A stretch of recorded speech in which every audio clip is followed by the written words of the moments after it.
আসসালামু আলাইকুম।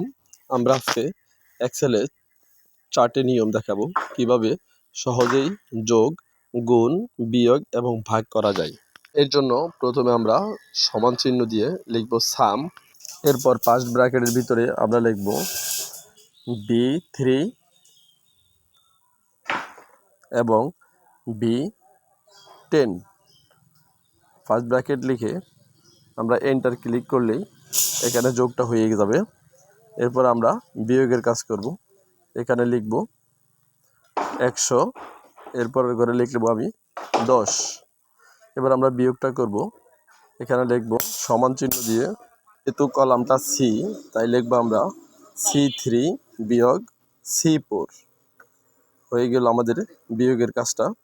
100 থেকে 10 বিয়োগ করলে 90 থাকে। এবার আমরা ভাগের কাজটা দেখাবো। 100 থেকে 10 ভাগ করলে কত হয়। এটি হলো কলাম ডি, তাই লিখব D3 ভাগ D4। হয়ে গেল আমাদের এটা। তবে আমরা সহজেই এক্সেল শিটের মাধ্যমে গুণ, বিয়োগ, যোগ এবং ভাগের কাজ